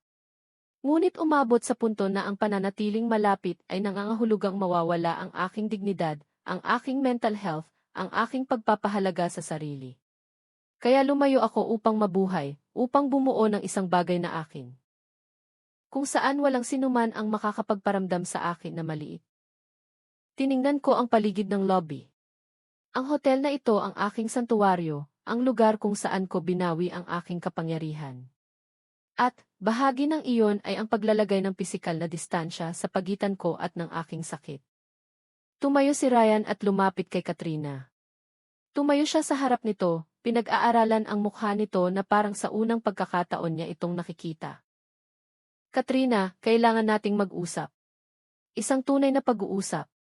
Walang manipulasyon, walang strategic na luha, walang banta. Tungkol sa kung ano ang tunay nating gusto, tungkol sa kung ito, itinuro niya ang pagitan nila, gumagana pa ba? O kung nakakapit lang tayo sa ideya ng kung ano sa tingin natin ang dapat na isang kasal. Tiningnan siya nito na may matinding takot. Sinasabi mo ba na gusto mo ng diborsyo? Sinasabi kong gusto ko ng katapatan, sagot niya. Mula sa ating dalawa. Dahil ang bersyon na ito kung saan ako ay naglalakad sa eggshells, at ikaw ay namamahala ng lahat sa pamamagitan ng pagkakasala at kontrol, hindi ito kasal. Ito ay isang bilangguan para sa ating dalawa. Ang mga salita ay lumutang sa pagitan nila, mabigat at pinal. Binuksan ni Katrina ang kanyang bibig ng ilang beses, ngunit walang lumabas. Sa wakas, sa isang napakatahimik na boses, sinabi niya, hindi ko alam kung paano maging iba. Ito ako. Ganoon ako pinalaki. Dahan-dahang tumango si Ryan. Alam ko at iyon mismo ang tanong. Kaya mo bang magbago? Gusto mo bang magbago? Dahil hindi ko na kayang mamuhay ng ganito. Ganap nang lumubog ang araw. Maingat na binuksan ni Ethan ang mga ilaw ng lobby, lumikha ng isang mainit na kapaligiran na sumasalungat sa malamig na tensyon sa hangin. Kailangan kong mag-isip, sabi ni Katrina sa wakas. Masyado na ang lahat, napakabilis. Lumingon siya sa akin. Beatrice, alam kong wala akong karapatang humingi ng anumang bagay sa iyo.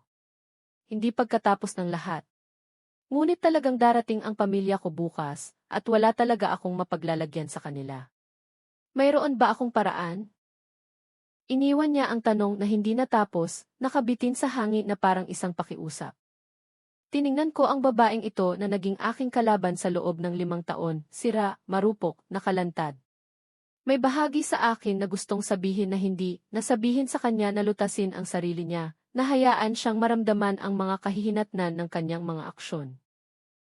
Ngunit isa pang bahagi, ang bahagi na nagdusa sa ilalim ng bigat ng imposibleng mga inaasahan, ang bahagi na alam kung ano ang pakiramdam na hindi sapat, ang bahaging iyon ay nakaramdam ng pagkahabag. Mayroong hotel mga 20 minuto mula rito, sabi ko sa wakas. Ang Ocean View Lodge. Pag-aari ito ng isang kaibigan ko, si Mang Robert. Maaari ko siyang tawagan at hilingin na i-hold ang 5 kwarto para sa iyo. Hindi ito sa presyong inaasahan mo, ngunit magiging katanggap-tanggap. Tinitigan ako ni Katrina, hindi makapaniwala. Bakit mo gagawin iyon para sa akin? Hindi ko ito ginagawa para sa iyo, sagot ko ng tapat. Ginagawa ko ito dahil mahalaga ang pagputol ng mga siklo ng sakit at dahil marahil lang, kung ang weekend mo ay hindi isang kumpletong kalamidad.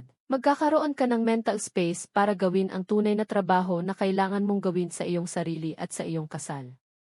Nakatayo si Katrina nang natigilan na para bang hindi niya maproseso na nag-aalok ako sa kanya ng paraan upang makalabas pagkatapos ng lahat ng nangyari. Ako, hindi ko alam ang sasabihin. Nanginginig ang kanyang boses. Ang isang salamat ay sapat na, sabi ko nang walang emosyon. Salamat, bulong niya, at sa unang pagkakataon, tunog ito na tunay. Walang mga layer ng panunuya o pagmamataas, tanging purong, litong pasasalamat. Kinuha ko ang telepono ko at dinyal ang numero ni Mang Robert. Sumagot siya sa pangatlong ring gamit ang kanyang karaniwang masigla na boses. Beatrice, anong sorpresa? Kumusta ka?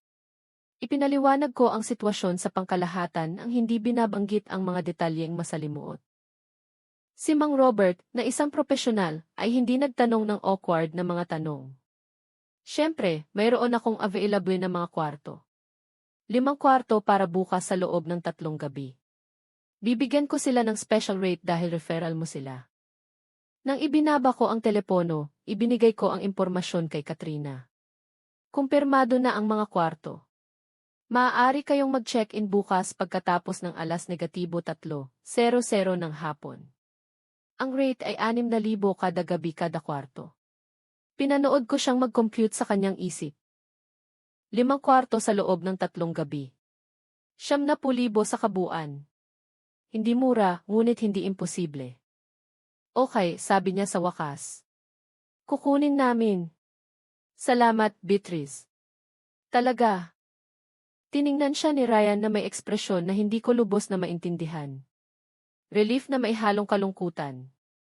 Kaya, ang pamilya mo ay mananatili sa Ocean View Lodge, at kami, iniwan niya ang tanong na nakabitin sa hangin. Kayo ang magpapasya kung ano ang gagawin, sabi ko ng matatag. Ryan, nananatili pa rin ang orihinal kong alo. Ang main suite ay reserved para sa iyo kung magpasya kang manatili. Maaari nating magkaroon ng weekend na pinlano natin. Tayong dalawa lang, walang abala. O, patuloy ko, maaari kang sumama kay Katrina at sa kanyang pamilya. Iyon ang iyong pinili. Ngunit kailangan itong maging iyong pinili, hindi ng iba. Tiningnan ko si Katrina ng direkta. At ibig sabihin niyan, hindi mo siya maaaring pilitin, manipulahin, o pakonsensyahin, anuman ang kanyang desisyon. Naiintindihan? Lumunok ng malalim si Katrina at tumango. Naiintindihan? Ang sandali ay humaba ng awkward. Nakita ko ang panloob na pakikibaka sa mukha ni Ryan. Ang buong buhay niya bilang matanda ay binubuo ng pagpili sa landas ng pinakamababang pagtutol ng pagpapasaya kay Katrina upang maiwasan ang hidwaan. At ngayon ay hinihingi sa kanya na gumawa ng isang tunay na desisyon na may tunay na kahihinatnan. Kailangan ko ng oras, anya sa wakas, para mag-isip, para iproseso ang lahat ng ito. Lumingon siya kay Katrina. Pumunta ka sa kotse. Maghihintay ako dito ng ilang minuto pa kasama ang nanay ko at pagkatapos ay uwi tayo. Ngunit ngayong gabi, maghihiwalay tayo ng kwarto. Ang ekspresyon ni Katrina ay purong takot. Ang magkahiwalay na kwarto ang unang hakbang patungo sa pagtatapos, at alam nilang dalawa iyon. Ryan, hindi iyan kailangan, simula niya, ngunit itinaas niya ang kanyang kamay. Kailangan. Please, Katrina, pumunta ka sa kotse. Sa pagkakataong ito, walang karagdagang pakiusap, walang luha. Tumango si Katrina, kinuha ang kanyang porse, at naglakad patungo sa exit. Bago siya lumabas ng pinto, lumingon siya ng huling pagkakataon. Beatrice, pasensya na. Pasensya na sa maraming bagay. Hindi ko alam kung mahalaga pa ngayon pero totoo. At pagkatapos ay nawala na siya, iniwan kaming mag-isa ni Ryan. Bumagsak ang aking anak sa armchair na parabang sabay-sabay na pinutol ang lahat ng lubid na nagpapanatili sa kanya. Pakiramdam ko ay sumabog lang ang buhay ko, anya, nakatingin sa kisam. At ang nakakatakot na bahagi ay nakaka-relax ako. Anong uri ng tao ang nakaka-relax kapag nawawasak ang kanyang kasal? Umupo ako sa tabi niya at hinawakan ang kanyang kamay. Mas malaki na ito ngayon kaysa sa akin, kinaskas mula sa trabaho sa opisina at mga taon, ngunit nakikita ko pa rin ang bata. Naging matapat kang tao, sagot ko. Isang tao na matagal nang nagdudusa ng tahimik. Paano ako napunta rito, ma? Bumiyak ang kanyang boses. Paano ko hinayaan na lumala ng ganito ang lahat? Hindi kailanman hahayaan ni Papa na mangyari ito.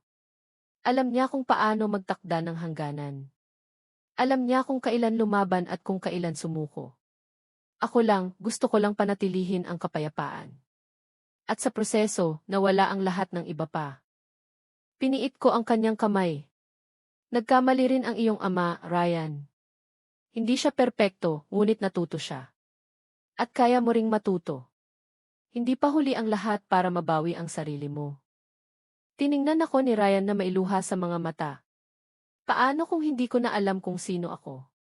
Paano kung tama si Katrina at kung wala siya, wala ako? Pakinggan mo ako ng mabuti, sabi ko, humarap sa kanya. Anak ka namin. Matalino ka, mabait, may kakayahan. May trabaho kang tinatamasa, mga kakayahan na pinapahalagahan ng iba, isang puso na karapat-dapat alagaan. Hindi ka ginawa ni Katrina. Hinubog ka niya. Binago ka niya, binaluktot ka niya, sinira ka niya sa ilang lugar. Ngunit hindi ka niya nilikha. Umiral ka bago siya at iiral ka pagkatapos niya. At marahil lang, ang bersyon mo na iiral pagkatapos ay magiging mas matatag, mas tunay at mas masaya. Pinunasan niya ang mga luha gamit ang likod ng kanyang kamay. May matitira pa ba sa aking kasal pagkatapos ng weekend na ito? Ang tanong ay tunay, hindi retorika. Hindi ko alam, aminin ko. Marahil ay kaya mong mag-asawa ni Katrina na mag-therapy, gawin ang mahirap na trabaho, at muling itayo sa isang mas tapat na pundasyon. O marahil ay malalaman mo na ang kasal na ito ay itinayo sa hindi natugunan ng mga pangangailangan at nakalalasong mga inaasahan. At ang pinakamabuting magagawa mo ay hayaan ang isa't isa. O kaya ang alinman sa mga kinalabasan na iyon, Ryan. Ang hindi okay ay ang magpatuloy ng ganito. Umupo kami ng tahimik sa loob ng mahabang panahon. Dahan-dahang dumaan si Ethan, nag-alok sa amin ng kape, na malugod naming tinanggap. Ang mainit, mapait na likido ang eksaktong kailangan ko. May itatanong lang ako, Ma? Maingat ang kanyang mga salita. Nang itinayo mo ang hotel na ito, nang magpasya kang ibenta ang bahay at magsimulang muli, natakot ka ba? Malungkot akong umiti. Natakot ako. Araw-araw, bawat desisyon, bawat utang na pinirmahan ko. Pakiramdam ko ay tumatalon ako sa isang bangin, hindi ko alam kung may tubig sa ilalim. At ano ang nagpatuloy sa iyo, tanong niya. Ang alternatibo, sabi ko ng simple.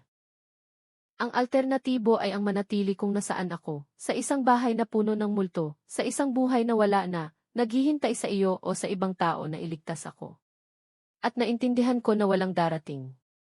Na kung gusto ko ng ibang buhay, kailangan kong itayo ito sa sarili ko. Kaya ginawa ko. Brick di kay brick, pagkakamali sa pagkakamali, hanggang sa isang araw ay lumingon ako at nakita kong nakagawa ako ng isang magandang bagay. Tiningnan ko ang lobby sa paligid namin. Ang mga halaman, ang mga painting, ang maingat na piniling kasangkapan.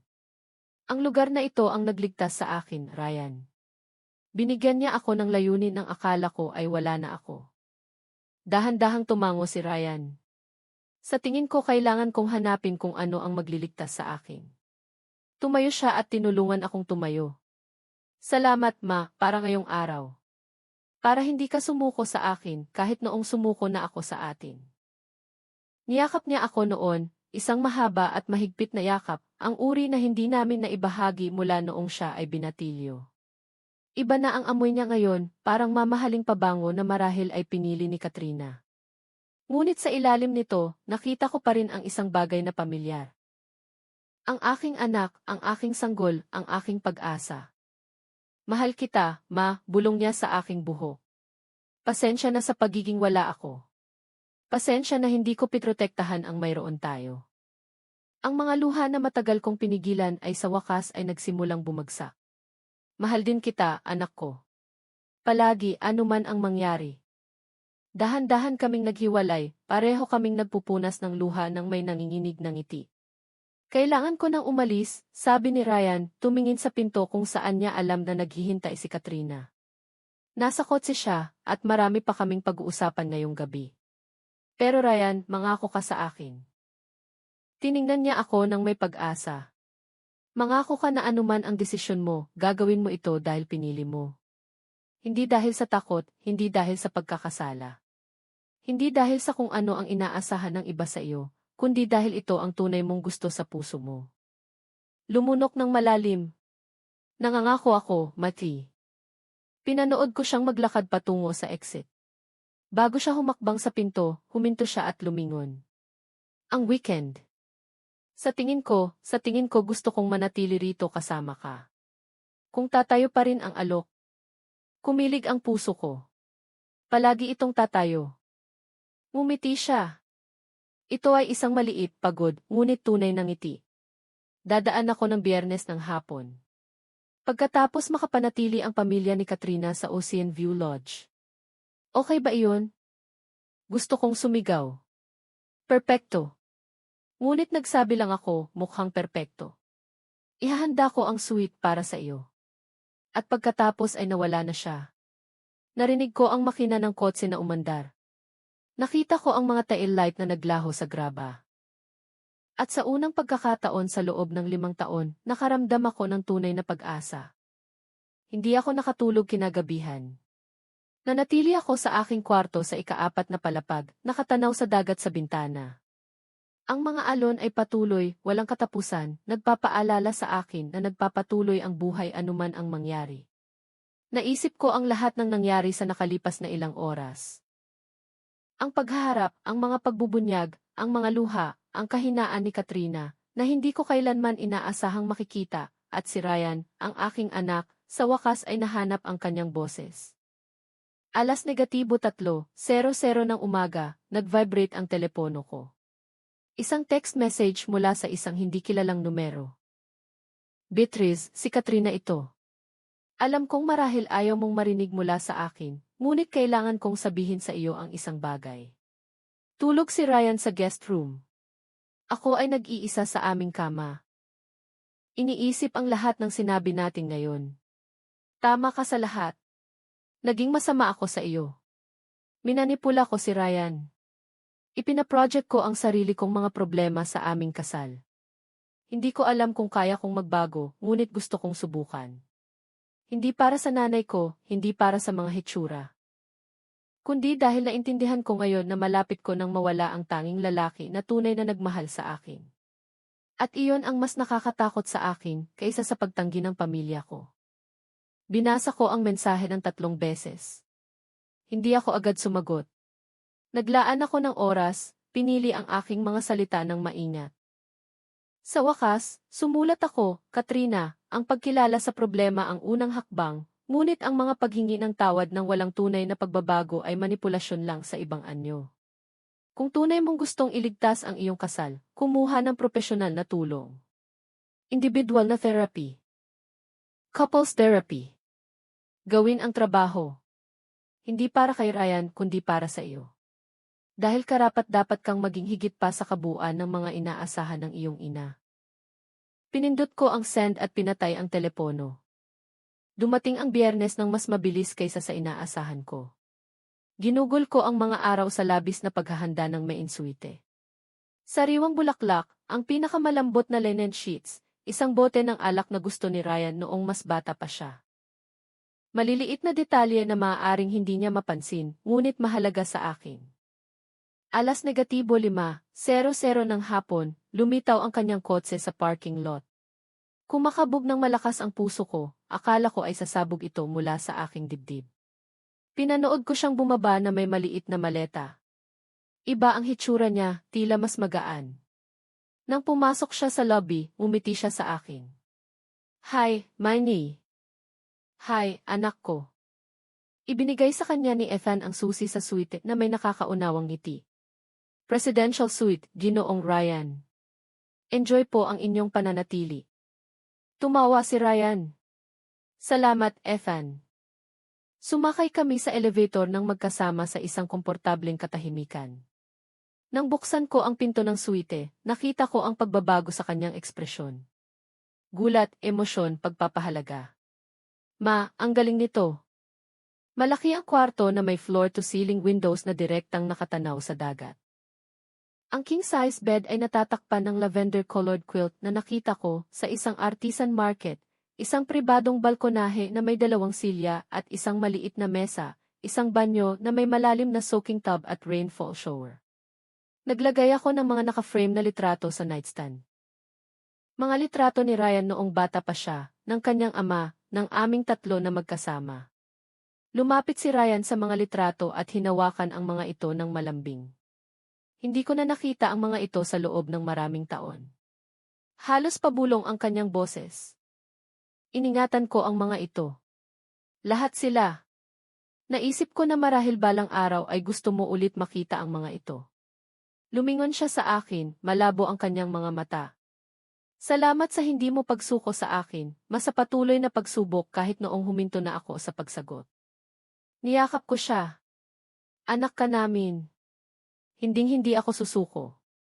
Tumayo kami ng ganoon sa loob ng mahabang sandali, tahimik na pinapagaling ang mga tao ng distansya.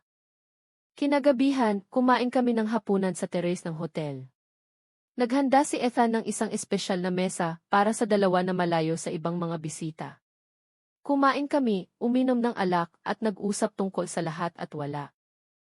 Sinabi ko sa kanya ang tungkol sa mga hamon sa pagpapatakbo ng hotel, ang mga mahirap na personalidad, ang mga kahanga-hangang bisita na naging kaibigan.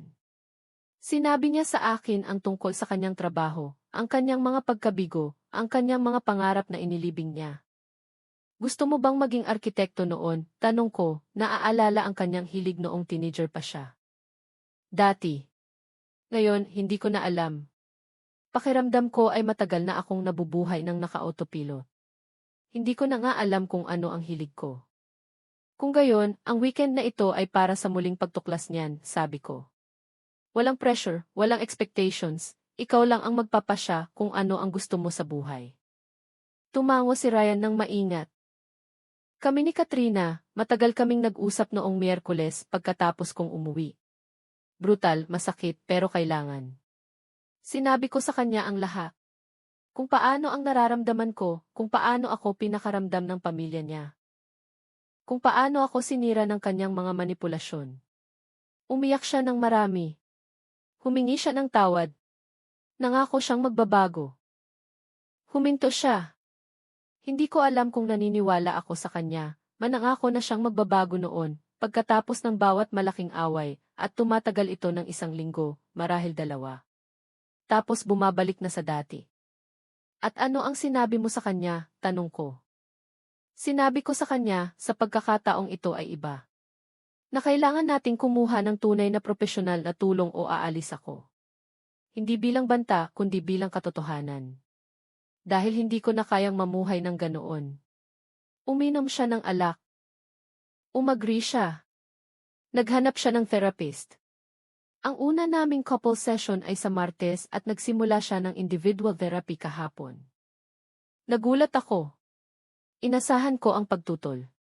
Iyan ay progreso. Tumango si Ryan. Pero may sinabi rin siya sa akin na nagpapakaisip sa akin. Sabi niya, kung magte-therapy tayo, kailangan ko ring ayusin ang sarili kong mga problema. Ang kawalan ko ng kakayahan na magtakda ng hangganan. Ang pangangailangan kong magpasaya. Kung paano ang aking katahimikan ay kasing nakasisira ng kanyang manipulasyon. Tama siya, aminin ko. Ang kasal ay responsibilidad ng 2 tao. May trabaho siyang gagawin. Mayroon ka rin. Tiningnan ako ni Ryan ng direkta. Sa tingin mo kaya nating iligtas ito? Ang kasal namin? Ang tanong ay nakabitin sa hangin sa pagitan namin. Sa totoo lang, hindi ko alam. Ngunit alam ko na kung susubukan mo, kailangan ito sa tamang dahilan. Hindi dahil sa takot na mag-isa, hindi para sa mga hitsura, kundi dahil tunay kang naniniwala na mayroong isang bagay na karapat-dapat iligtas, tunay na pag-ibig, paggalang sa isa't isa. Isang kinabukasan na pareho ninyong gusto. Pinag-isipan niya ang aking mga salita ng tahimik. Mahina ang dagat sa ilalim. Nagsisimula ng lumitaw ang mga bituin. Sumikat ang araw ng Sabado na may malinaw na kalangitan at tunog ng mga sigul. Nag-almusal kami ng magkasama sa balkonahe. Sariwang pastry at malakas na kape. Mukhang rested si Ryan sa unang pagkakataon sa loob ng maraming taon. Natulog ako ng 8 oras ng tuloy-tuloy, sabi niya nang may pagtataka. Hindi ko maalala kung kailan nangyari iyon. Ngumiti ako. Ang lugar na ito ay may ganoong epekto. Ang tunog ng dagat, ang kapayapaan, ang kawalan ng tensyon. Ginugol namin ang umaga sa paglalakad sa dalampasigan na kayapak sa buhangin.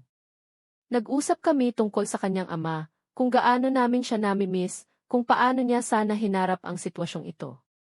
Sasabihin niya sa iyo na ipagtanggol mo ang iyong ina, sabi ko. Palagi siyang napakalinaw sa bagay na iyon. Pamilya muna. Alam ko, sagot ni Ryan. At nahihiya ako na inabot ako ng matagal upang mapagtanto na pinagtaksilan ko siya. Siya, ikaw at ang sarili ko. Umupo kami sa buhangin, pinapanood ang mga alon. Hindi perpekto ang iyong ama, alam mo, sabi ko pagkaraan ng ilang sandali. May ugali siya. Matigas ang ulo siya minsan. Ibang oras, umiiwas siya sa mga hidwaan na dapat niyang harapin. Ngunit ang mayroon siya, at hindi niya kailanman nawala, ay ang kanyang moral compass. Alam niya ang pagkakaiba sa pagitan ng pagpapanatili ng kapayapaan at pagtataksil sa kanyang mga halaga. Iyan ang pagkakaiba. Pinaglaruan ni Ryan ang buhangin sa kanyang mga daliri, hinahayaan itong dahan-dahang bumagsak. Paano niya natutunan iyon? Mahina akong tumawa. Sa paggawa ng mga pagkakamali. Marami sa mga ito. At sa pagkakaroon ng isang taong nagmamahal sa kanya ng sapat para pagsabihan siya sa mga ito. Kinagabihan habang nagbabasa si Ryan sa balkonahe, nagring ang telepono ko. Isang numero na nakilala ko mula sa Ocean View Lodge. Mang Robert. Beatrice. Pasensya na sa abala, pero kailangan kong sabihin sa iyo ang isang bagay tungkol sa mga bisita mo. Kumulo ang sikmura ko. Ano ang nangyari? Sabi ni Mang Robert, dumating kaninang umaga ang pamilya ni Katrina. Ang ina, si Melissa, ay naging mahirap. Wala kang gustong kainin. Masyadong maliit ang mga kwarto. Ang pagkain ay hindi ayon sa kanyang inaasahan. Mabagal ang serbisyo. Pinaiyak niya ang dalawa sa staff ko. At nang subukan ni Katrina na pakalmahin siya. May nasabi ang ina na narinig ko. Isang bagay tungkol sa kung paano hindi kayang mag-organisa ng kanyang anak ng isang simpleng weekend nang hindi sinisira ito. Ipinikit ko ang aking mga mata. Kawawang Katrina, nabubuhay sa eksaktong senaryo na kinatatakutan niya. Kumusta siya? Tanong ko. Wasak, sagot ni Mang Robert. Nakita ko siya sa hardin isang oras na ang nakakaraan, umiiyak lang. Inalok ko siya ng tsaa at sinabi niya na nagpapasalamat siya. Hindi bababa sa mayroong isang taong mabait sa kanya. Beatrice, hindi ko alam ang buong kwento sa pagitan ninyo. Ngunit ang babaeng iyon ay nasa matinding sakit at ang kanyang pamilya ay toxic. Nagpasalamat ako sa kanya sa update at ibinaba ang telepono. Tinitigan ko ang telepono, nagdedebate sa loob. Sa wakas, gumawa ako ng desisyon. Tinawagan ko si Katrina. Sumagot siya sa pangalawang ring. Basag ang kanyang boses. Beatrice. Narinig ko ang nangyari, sabi ko ng direkta. Tumawag sa akin si Mang Robert. Katahimikan. Pagkatapos ay isang hikbi. Ayaw ng nanay ko ng lahat. Sabi niya pinapahiya ko siya. Na nasira ang weekend niya dahil sa kawalan ko ng kakayahan. Na hindi sana nagkamali si Evelyn ng ganito kalaki. Bawat salita ay lumabas sa pagitan ng mga luha. Katrina, pakinggan mo ako. Mali ang nanay mo. Wala kang sinira. Ang Ocean View Lodge ay isang mahusay na hotel. Kung hindi ito sapat para sa kanya, ang problema ay hindi ikaw. Ito ay siya at ang kanyang imposibleng mga inaasahan. Mas marami pang iyak. Hindi mo naiintindihan. Buong buhay ko ay sinusubukan kong pasayahin siya. Buong buhay ko ay ako ang disappointment. Naiintindihan ko ng higit pa sa iyong iniisip, sagot ko. Dahil nagugol din ako ng maraming taon sa pagsisikap na maging sapat para sa isang taong hindi kailanman nasisiyahan. Katrina, hanggat patuloy mong susukatin ang iyong halaga sa pamamagitan ng pag-apruba ng iyong ina, palagi kang matatalo dahil hindi niya kailanman ibibigay sa iyo. Hindi ganap. Hindi sa paraang kailangan mo. Nagkaroon ng mahabang paghinto. Ano ang gagawin ko? Maliit ang kanyang boses, nawawala. Magtakda ka ng hangganan. Sabihin mo sa kanya na hindi katanggap-tanggap ang kanyang pag-ugali. Na hindi mo siya papayagan na tratuhin ng masama ang mga service staff, na kung hindi siya kayang maging magalang, makakahanap siya ng ibang hotel. At kung ibig sabihin yan ay magagalit siya sa iyo. Na magsasalita siya ng masama tungkol sa iyo sa mga pagtitipo ng pamilya, na ikukumpara kanya kay Evelyn, tatanggapin mo iyon dahil mas mahalaga ang iyong kapayapaan kaysa sa kanyang pag-apruba. Natatakot ako, Anya. Alam ko, pero Katrina, naghihirap ka na. Ang tanong ay, mas gugustuhin mo bang magdusa sa pagtatakda ng hangganan at pagbawi ng iyong dignidad o magdusa sa pananatili sa walang katapusang siklo na ito kung saan hindi ka kailanman sapa? Ang katahimikan ay humaba. Sa wakas, Anya, tama ka. Salamat, Beatrice. Sa lahat, sa mga kwarto, sa tawag na ito, sa hindi pagtrato sa akin sa paraang nararapat sa akin pagkatapos ng lahat ng ginawa ko sa iyo. Ibinaba namin ang telepono pagkatapos ng maikling sandali. Hindi ko alam kung may gagawin si Katrina na iba, ngunit hindi bababasa na itanim ko ang binhi. Kinagabihan, ang huli naming weekend, kami ni Ryan ay kumain ulit ng hapunan sa terrace. Sinabi ko sa kanya ang tungkol sa tawag kay Katrina, tungkol kay Melissa at sa kanyang pag-ugali. Umiling si Ryan ng malungkot. Naiintindihan ko na ngayon kung bakit si Katrina ay ganoon, kung bakit siya takot na takot sa pagkabigo. Lumaki siya sa ganoon. Tumango ako. Ang sakit ay ipinapasa mula sa henerasyon hanggang sa magkaroon ng sapat na tapang ang isang tao upang putulin ang siklo. Hinawakan ni Ryan ang aking kamay sa mesa. Pinutol mo ang siklo, sa pagtatayo ng lugar na ito, sa pagtanggi na mawala. Sa pagtatakda ng hangganan kahit masakit. Tinuruan mo ako ng isang mahalagang bagay ngayong weekend. Ano iyon, tanong ko. Na ang tunay na pag-ibig ay hindi humihingi na mawala ka sa sarili mo. Na ang malusog na relasyon ay mailugar para sa dalawang buong tao. Hindi dalawang kalahati na desperadong kailangan ang isa't isa.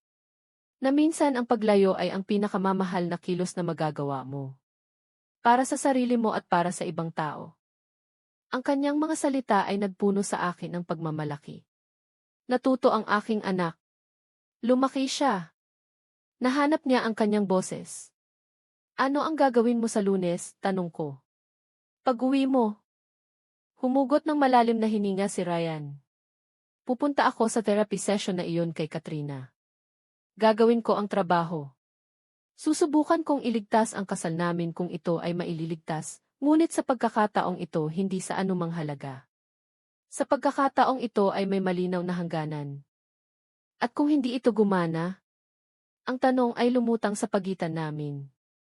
Kung gayon, malalaman kong sinubukan ko ng totoo, tapat, walang manipulasyon, walang takot, at makakaalis ako ng walang pagkakasala dahil nagawa ko ang lahat ng magagawa ko. Sumandal siya sa kanyang upuan. Ngunit anuman ang mangyari kay Katrina, may isang bagay na hindi mapag-uusapan. Tayo. Ang relasyon natin. Hindi na kita kailanman iiwanan sa buhay ko. Hindi na ako muling pipili ng kaginhawaan kaysa sa ating koneksyon. Nangangako ako sa iyo, sa pagkakataong ito ay iba. Malaya ang mga luha sa aking mukha. Iyan lang ang gusto ko, Ryan. Na makasama ka sa buhay ko. Na maging bahagi ng iyo. Napakabilis na dumating ang umaga ng linggo. Inimpack ni Ryan ang kanyang maleta habang nagtimpla ako ng kape. Nang bumaba kami sa lobby, handa na ang lahat kay Ethan. Ikinagagalak kong makasama ka, Ginoong Ryan.